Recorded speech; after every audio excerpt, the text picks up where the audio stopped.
বলেন ইমান সবার আগে। ইমানের মধ্যে যদি কোনো ভেজাল থাকে, ইমানের মধ্যে যদি কোনো গন্ডগোল থাকে, জীবন ভর ইবাদত বন্দেগী করতে পারবেন, কোন ইবাদত রব্বে কারিম কবুল করবে না।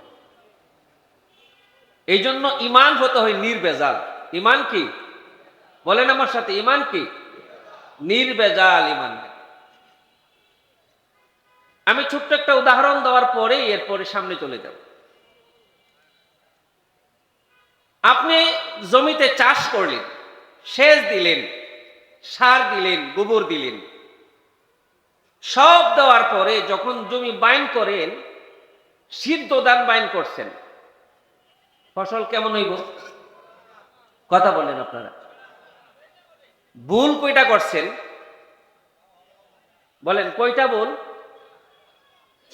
আপনারা কথা বোঝেন না আমার? কয়টা ভুল? কেবল মাত্র শুধুমাত্র একটা ভুল, বীজ রোপণে ভুল করছেন, বীজদোষ। বীজদোষ হওয়ার কারণে যেরকম আপনার সমস্ত প্রচেষ্টা বাতিল, ঠিক তদ্রূপ ভাবে কোনো মানুষের ইমানে যদি কোনো গন্ডগোল থাকে, দোষ থাকে, তার জীবন ভর ইবাদত বন্দেগী করতে পারে, তার সমস্ত ইবাদত বাতিল। তার সমস্ত ইবাদত কি? বাতিল। এই জন্য আমরা সব ছাড় দিতে পারি, কিন্তু যাদের ইমানে গন্ডগোল আছে, বাতিল ফেরকার সাথে আমরা কোনোদিন আপোষ হতে পারি না।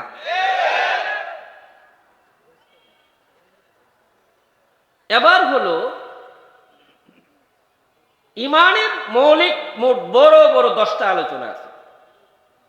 ইমানের কালার আছে, ইমানের মজা আছে, ইমানের গ্রাণ আছে, ইমানের শাখা প্রশাখা আছে, ইমানের মেহনত আছে, ইমান ভাঙ্গার কারণ আছে, ইমানের চোর আছে, ইমানের ডাকায়েত আছে, ইমানের মহা পরীক্ষা আছে, ইমানি পরীক্ষায় যারা পাশ করে তাদের জন্য জান্নাত আছে।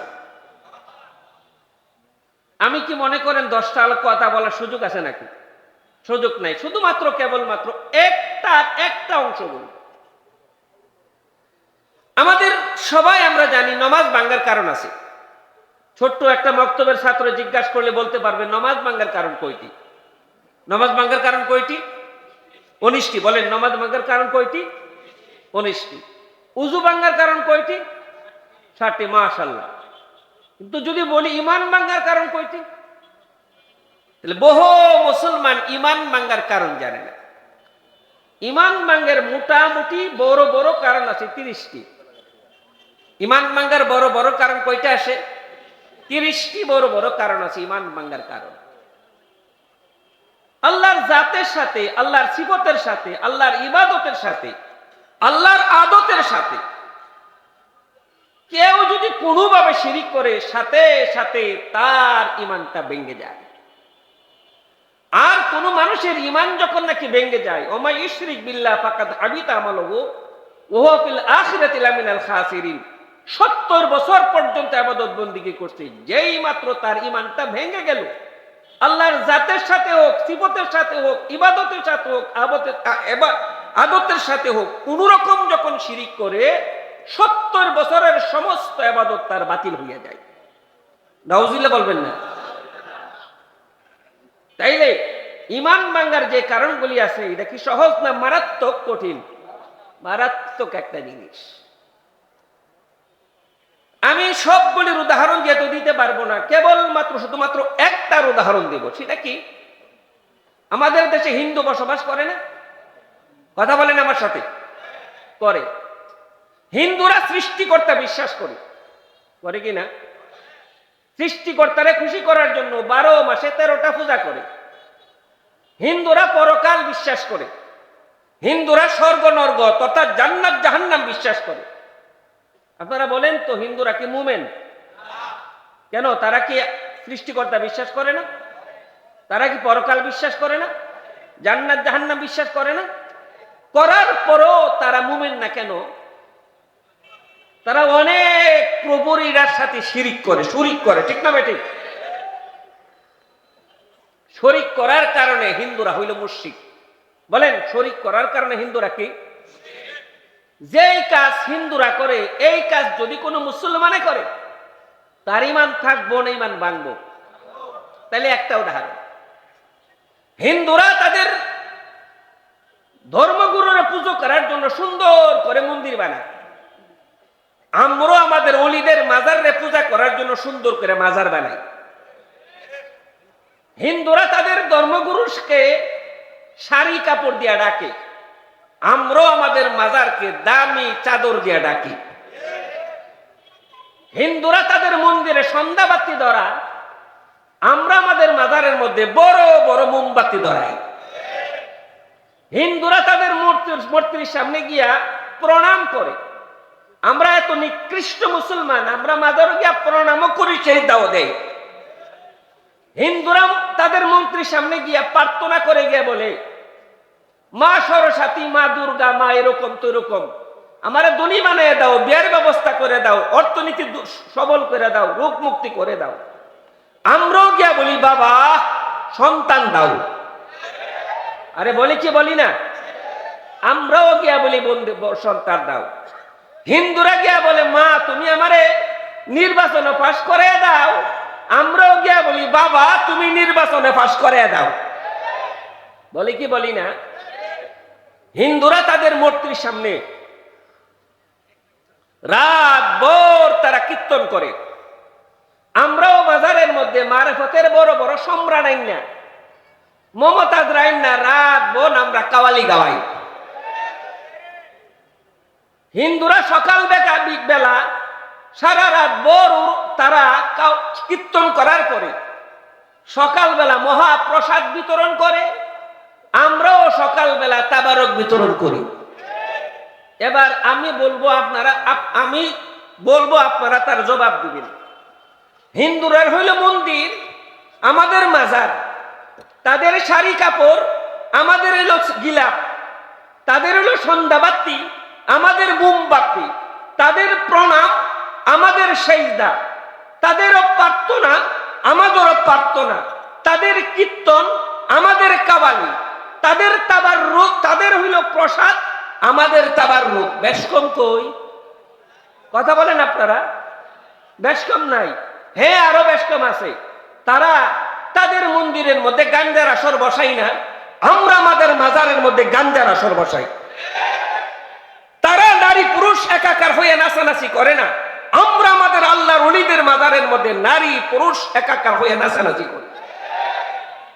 বড় পরিতাপের বিষয় হইল, আমাদের বলে আমরা ওলি বিরোধী। হযরত উলামায়ে কেরাম কোন ওলি বিরোধী না, উলামায়ে কেরাম হইল ওলির পক্ষের শক্তি। কিন্তু তোমরা ওলির মাজারের মধ্যে গিয়া গাঞ্জা খাইবা, বেড়া বিড়ি নাচানাচি করবা, আকাম করবা, কুকাম করবা, এগুলির বিরোধী আমরা। আমরা কেউ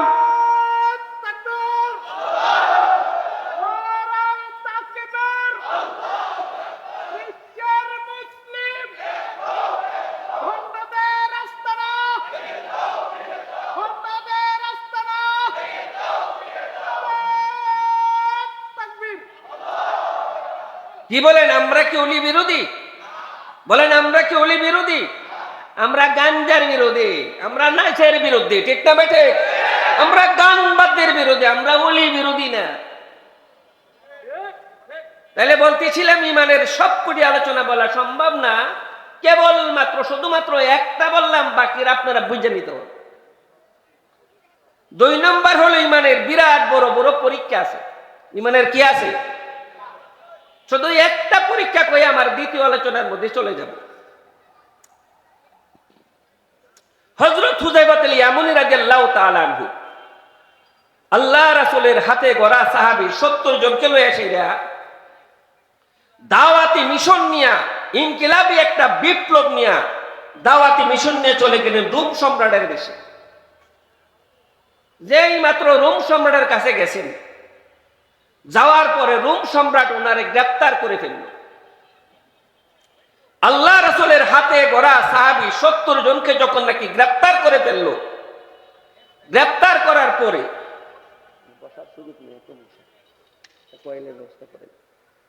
যখন ওইখানে গ্রেফতার করে নিয়ে গেলেন, নিয়ে যাওয়ার পরে রোম সম্রাট জীবন ভোর সাহাবায়ে কেরামের নাম শুনছে, কিন্তু সচক্ষে দেখে নাই। আর যে যত আল্লাহওয়ালা পরহেজগার, তার চেহারার মধ্যে নূর বিরাজ করে। আরে ঠিক না ঠিক?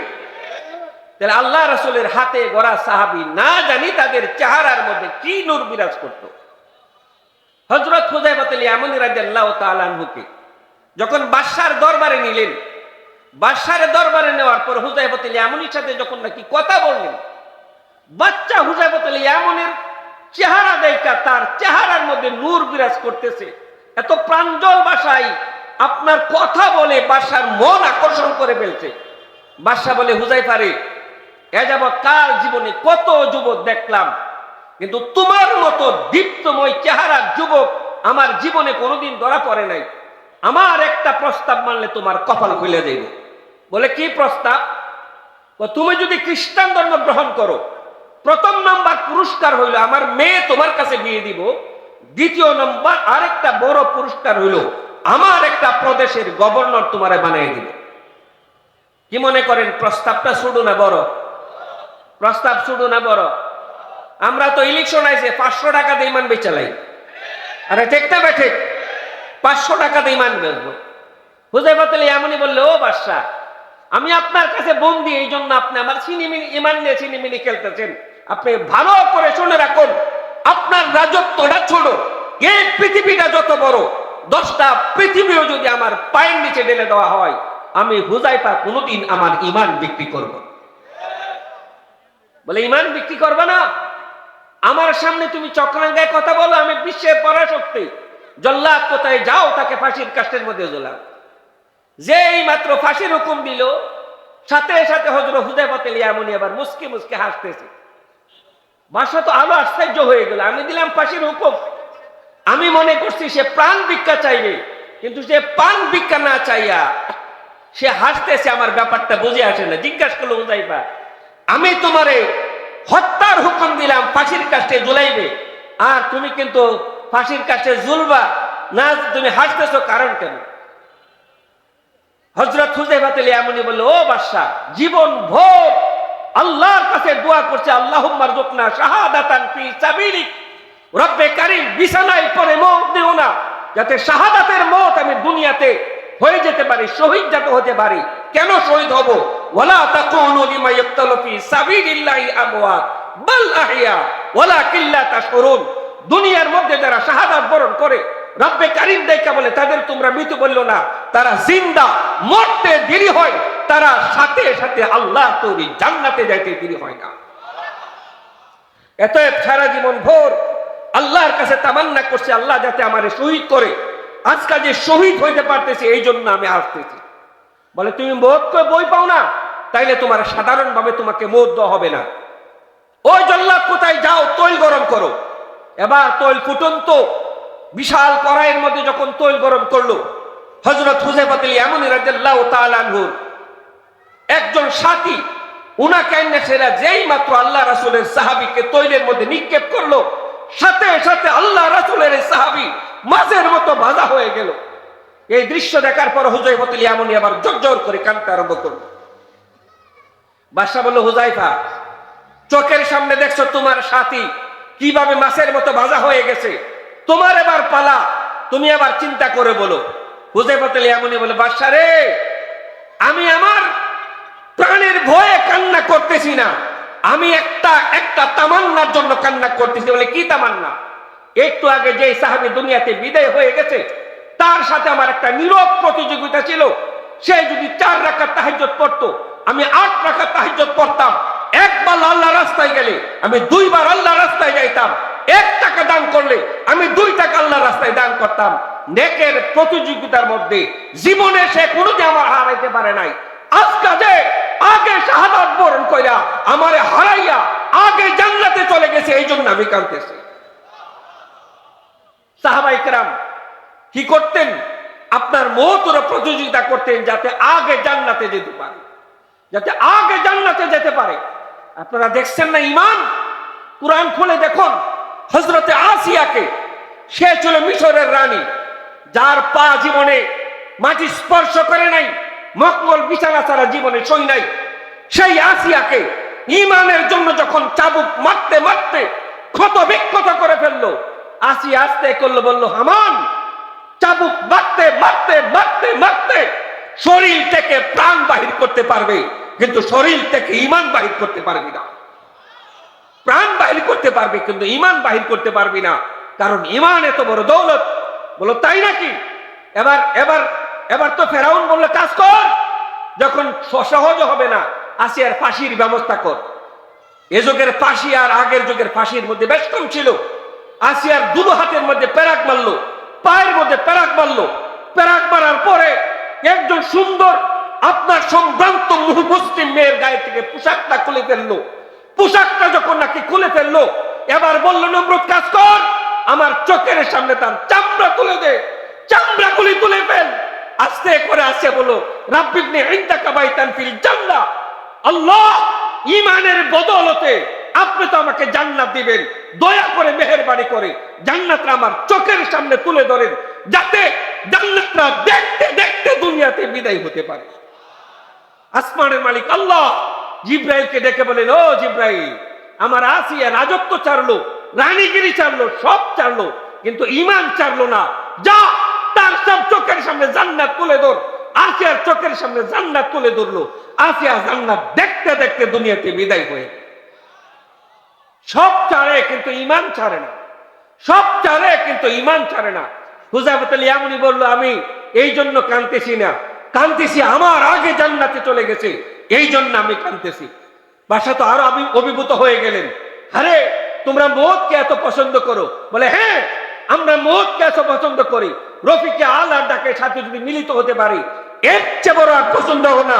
মরতে দেরি হবে, জান্নাতে দেরি হবে না। দুনিয়ার পানি আমরা পান করব না, জান্নাতে গিয়া আমরা হাউজে কাউসারের পানি আমরা পান করব। বাদশা বললেন, তাইলে এমন মহামানবকে আমি কি করব না? আমি তোমাকে ফাঁসির কাস্টে দেব না।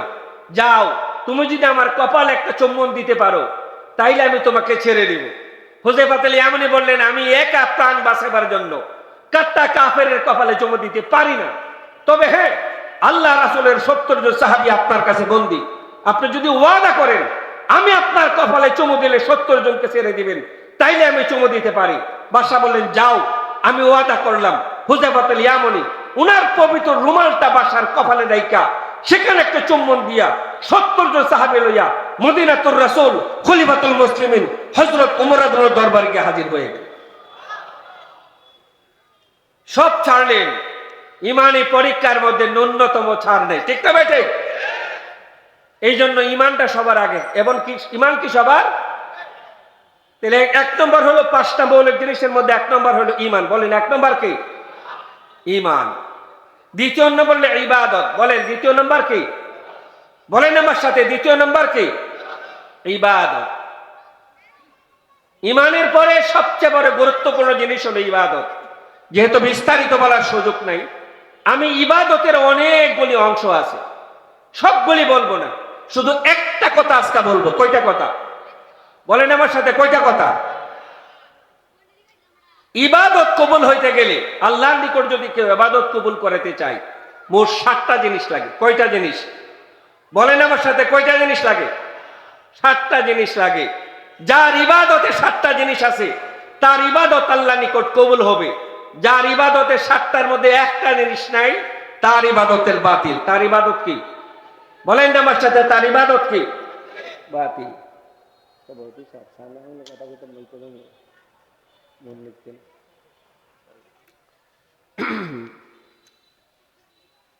এক নম্বর, ইবাদত যদি কেউ কবুল করাতে চান, আমি আমার ইবাদতের জন্য আমি যে 7টা জিনিস বলবো আপনারা মুখস্থ করবেন তো? করবেন তো? পরে আমি জিজ্ঞাসা করবো, আপনারা দাঁড়িয়ে বলতে হবে। প্রথম নাম্বার, ইবাদতের জন্য সবার দরজা খোলা। বলেন আমার সাথে, ইবাদতের জন্য সবার দরজা খোলা, কিন্তু কবুলিয়তের জন্য সবার দরজা খোলা না। কবুলিয়তের জন্য সবার দরজা খোলা না। এই গাজীপুরের সবচেয়ে বড় পাপিষ্ট, সেও তাহাজ্জুদ পড়তে পারে? পারে না। গাজীপুরের সবচেয়ে বড় দুর্নীতিবাজ, সেও হজ করতে, সবচেয়ে বড় সুদখোর মসজিদ নির্মাণ করতে, সবচেয়ে বড় গোশখোর মাদ্রাসা নির্মাণ করতে পারে। তাইলে আমরা বলবো ইবাদতের জন্য সবার দরজা খোলা, কিন্তু কবুলিয়তের জন্য সবার দরজা, বলেন আমার সাথে, কবুলিয়তের জন্য সবার দরজা খোলা না। এক নম্বর, ইবাদত যদি কেউ কবুল করতে চায়, তাইলে ইবাদত যদি কেউ কবুল করতে চায়, প্রথম নম্বর হইল ইবাদতের মধ্যে নবীর তরিকা লাগবে। বলেন আমার সাথে কি লাগবে? বলেন আমার সাথে কি লাগবে? যার ইবাদতের মধ্যে নবীর তরিকা নাই, মানে মেড ইন, ইবাদতটা মেড ইন মদিনা না, মদিনাওয়ালার মহান নবুয়তের যে ইবাদতের ছিল নাই, ইবাদতটা যতই সুন্দর হোক, 1000 কোটি টাকা খরচ করা হোক, এই ইবাদত আল্লাহর নিকট কবুল হবে না। ঠিক না ঠিক? ইবাদত কি করতে হবে? ফাত্তাবিউনি, নবীর তরিকা লাগবে। নবীর তরিকা মোতাবেক ছাড়া মন গড়ামত জীবন ভর ইবাদত বন্দেগী করলে একটা ইবাদত কবুল হবে না। কয়েকটা উদাহরণ। মনে করেন আপনি দাঁড়িয়ে রাখছেন, কি রাখছেন? বলেন আমার সাথে, কি রাখছেন? দাঁড়িয়ে রাখছেন ছোট্ট ছোট্ট করে, কি বলেন? ছোট্ট ছোট্ট করে যদি দাঁড়িয়ে রাখেন 70 বছর পর্যন্ত দাঁড়িয়ে রাখতে পারবেন, কিন্তু নবীর তরিকা না থাকার কারণে আপনার আমল নামার মধ্যে একটা নেকিও জমা হবে না। কথা বলেন আমার সাথে। আমার সাথে আর সামনে অনেক উলামায়ে কেরাম আছে, শাইখুল হাদিস সাহেব বসে আছে, ভালো করে শুনে রাখুন। ছোট্ট দাঁড়িয়ে রাখছেন, একবারে কাটসাট করে দাঁড়িয়ে রাখছেন, দাড়ি কামান যেরকম ভাবে হারাম, সাধারণত এরকম ভাবে হারাম। নবীর তরিকা হলো এক মুষ্টি দাঁড়িয়ে রাখা। কেউ যদি এক মুষ্টি থেকে 1 ইঞ্চি কম রাখে, 70 বছর 80 বছর পর্যন্ত দাঁড়িয়ে রাখতে পারে, কিন্তু তার আমল নামার মধ্যে একটা নেকিও জমা হবে না, কারণ নবীর তরিকা না থাকার কারণে। ঠিক না ঠিক? সালাম দিছেন আসসালামু আলাইকুম, কি কইছেন? কইছেন ওয়ালাইকুম, আছে না নাই? সারা জীবন ভোর আসসালামু আলাইকুম বলতে পারবেন, ওয়ালাইকুম বলতে পারবেন। নবীর তরিকা সালাম না হওয়ার কারণে, জীবন ভোর নবীর তরিকা না হওয়ার কারণে জীবন ভোর সালাম দিতে পারেন, আমল নামার মধ্যে একটা নেকিও জমা হবে না। আমল নামায় নেকি জমা করতে হলে নবীর তরিকায় সালাম দিতে হবে। বুকরা পড়ছেন কিন্তু চেহারা খোলা, কথা কোন আপনারা? বলেন আমার সাথে, বুকরা পড়ছেন কি খোলা? অথবা টাইট, অথবা টাইট, অথবা শর্ট, অথবা পাতলা, আছে না নাই? জীবন ভর টাইট বুকরা পড়তে পারেন, জীবন ভর শর্ট বুকরা পড়তে পারেন, জীবন ভর পাতলা বুকরা পড়তে পারেন, জীবন ভর বুকরা পরে চেহারা খুলে রাখতে পারেন, আমল নামার মধ্যে একটা নেকিও জমা হবে না। আমল নামার মধ্যে যদি নেকি জমা করতে চান, নবীর তরিকায় ঢিলা ঢালা বুকরা পড়তে হবে, নবীর তরিকায় নেকাব পড়তে হবে। ঠিক না বেঠিক? চেহারা খুলে রাখলে কোনো কাম হবে না। সেজদা বালা জিনিস না খারাপ জিনিস? কি বলেন? আল্লাহরে সেজদা দেন বালা জিনিস না খারাপ জিনিস? বালা জিনিস। কিন্তু জানাজার মধ্যে দাঁড়ায় সেজদা দিচ্ছেন, জানাজা হইব না বাতিল? কারণ নবীর তরিকায় সেজদা না দেওয়ার কারণে তার সেজদা বাতিল। রোজা বালা জিনিস না খারাপ জিনিস? ঈদের দিন রোজা রাখছেন, হইব নি? হইতো না। এবার আমি আপনাদের আর একটু ইঙ্গিত দিতে চাই। নবীজির রোজার উরুস কত তারিখ? উরুস নাই? সাইয়্যিদুশ শুহাদা হামজা রাদিয়াল্লাহু তাআলা আনহু, সমস্ত শহীদদের সর্দার, যার কাছে শহীদদের পতাকা থাকবো, উরুস কত তারিখ? কথা বলেন না কেন আপনারা? আবু বকর সিদ্দিক রাদিয়াল্লাহু তাআলা আনহু, সমস্ত সিদ্দিকদের সর্দার, উরুস কত তারিখ? কথা বলেন আপনারা, উরুস কত তারিখ? কারে সুডুলি হারা না বড় ওলি? তাইলে নবীর তরিকা না থাকার কারণে জীবন ভর তুমি আমল করতে পারো, নবীর তরিকা না থাকলে একটা আমল আল্লাহর নিকট কবুল হবে না। নম্বর 1। নম্বর 2, আমল যদি আল্লাহর নিকট কবুল করতে চান, দ্বিতীয় নম্বর হলো আমলটা হতে হবে রিয়ামুক্ত। আমল হতে হবে কি? মানুষকে দেখাবার জন্য কুরবানি করছেন, মানুষকে দেখাবার জন্য মসজিদ বানাইছেন, মানুষকে দেখাবার জন্য বাহবা পাড়াবার জন্য মাদ্রাসা বানাইছেন, রাস্তা বানাইছেন, কালভার্ট বানাইছেন, ব্রিজ বানাইছেন, মানুষকে দেখাবার জন্য যদি করে থাকেন, মান সাল্লাইরই ফাকাত আশরাকা, আমল নামার মধ্যে শিরকের গুনাহ জমা হবে, আমল নামার মধ্যে নেকি জমা হবে না। ঠিক না ঠিক? ইবাদত হতে হবে ওমা উমিরু ইল্লা লিয়াবুদুল্লাহ, ইবাদত হতে হবে একমাত্র আল্লাহর জন্য। কার জন্য বলেন? কার জন্য? আল্লাহর জন্য ইবাদত হতে হবে। মানুষকে দেখাবার জন্য জীবন ভর ইবাদত করতে পারেন, কিন্তু একটা ইবাদত আল্লাহর নিকট কবুল হবে না। একটা ইবাদত আল্লাহর নিকট, বলেন আমার সাথে, একটা ইবাদত আল্লাহর নিকট কবুল হবে না। 3 নম্বর, কেউ যদি ইবাদত আল্লাহর নিকট কবুল হতে চান, তাইলে মাল হালাল মাল লাগবে। ঠিক না ঠিক? হারাম মাল দিয়ে সেরা যদি মসজিদ বানাইলেন, মাদ্রাসা বানাইলেন, ইতিমখানা বানাইলেন, হারাম মাল দিয়ে হজ করলেন, কি করলেন? কবুল হইব? কুরবানি দিলে কবুল হবে? সওয়াবের নিয়ত করলে গুনাহ হবে? বলেন, সওয়াবের নিয়ত করলে হজ করতে গেছেন 6 লক্ষ টাকা খরচ করে, 6 টাকা হারাম। কয় টাকা হারাম? 6 টাকা হারাম। কুরবানি দিছেন 3 লক্ষ টাকা দিয়া, 3 টাকা হারাম। কয় টাকা? 3 লক্ষ টাকার মধ্যে 3 টাকা হারাম, 6 লক্ষ টাকার মধ্যে 6 টাকা হারাম। যেই মাত্র গিয়া বলছেন লাব্বাইক আল্লাহুম্মা লাব্বাইক, আল্লাহ ফেরেশতারা বলতেছে লা লাব্বাইক লা সাদাইক, তোর জন্য কোনো লাব্বাইক নাই, তোর জন্য কল্যাণ নাই। যেই 6 টাকা মাইরাইছ, এই 6 টাকা আগে দিয়া। তাহলে ইবাদত কবুল করতে গেলে 3 নম্বর শর্ত হইল হালাল মাল লাগবে। হারাম খাইয়া জীবন ভর ইবাদত করতে পারেন, আল্লাহর নিকট কবুল হবে না। হারাম টাকা দিয়া মসজিদ বানাইতে পারেন, আল্লাহর নিকট কবুল হবে না। হারাম টাকা দিয়া হজ করতে পারেন, আল্লাহর নিকট কবুল হবে না। হারাম টাকা দিয়া কুরবানি করতে পারেন, আল্লাহর নিকট কবুল হবে না। ঠিক না ঠিক? 4 নম্বর, ইবাদত যদি কবুল করে দিতে চান, ইবাদত হতে হবে বিশুদ্ধ। বলেন, ইবাদত হতে হবে কি? বলেন আমার সাথে, ইবাদত হতে হবে কি? এবার আপনারা বলবেন, আমি শুনবো। নামাজ ভাঙ্গার কারণ কয়টা? বলেন, নামাজ ভাঙ্গার কারণ কয়টি? 1 নম্বর নামাজে, বলেন 1 নম্বর নামাজে অশুদ্ধ পড়া। যদি নামাজের মধ্যে অশুদ্ধ, 70 বছর যাবত নামাজ পড়তেছেন, নামাজে কেরাত ভুল, অশুদ্ধ পড়েন, নামাজ কবুল হবে না বাতিল? বলেন, নামাজ কবুল হবে না বাতিল? এবার আমার একটা মৌলিক আলোচনা করার পরে আমি সামনে যেতে হবে। মৌলিক আলোচনাটা হইল, বড় পরিতাপের বিষয় হইল, ইলমে দ্বীন শিক্ষা করা প্রত্যেক মুসলমান নরের জন্য, না পুরুষের জন্য ফরজ, নারীর জন্য ফরজ। কেমন ফরজ? উযু করতে গেছেন, উযুর ইলম জানা ফরজ। নামাজ পড়তে গেছেন, নামাজের ইলম জানা ফরজ। হজ করতে গেছেন, হজের ইলম জানা ফরজ। ব্যবসা করতে গেছেন, ব্যবসার ইলম জানা ফরজ। আপনার চাকরি করতে গেছেন, চাকরির ইলম জানা ফরজ। আপনি রাজনীতি করতে গেছেন, নেতাগিরির ইলম জানা আপনার জন্য ফরজ। রাষ্ট্র পরিচালনা করতে গেছেন, রাষ্ট্রের ইলম জানা আপনার জন্য ফরজ। ফরজ গোসল করতে গেছেন, ফরজ গোসলের ইলম জানা ফরজ। ঠিক না ঠিক? কিন্তু বড় পরিতাপের বিষয় হইল, আমার মাদ্রাসায় পড়াশোনা করে বাংলাদেশের মাত্র 3% লোক। কত পার্সেন্ট লোক? বলেন আমার সাথে, কত পার্সেন্ট লোক? 3% লোক মাদ্রাসায় পড়াশোনা করে, বাকি 97% লোক স্কুল কলেজ ইউনিভার্সিটিতে পড়ে। বড় পরিতেশের হইল, স্কুল কলেজের প্লে থেকে ধরে সর্বোচ্চ ডিগ্রি অ্যাপাসিএস পর্যন্ত গোটা সিলেবাসে দিন শিক্ষার কোনো ব্যবস্থা নাই। বলেন ঠিক না ঠিক?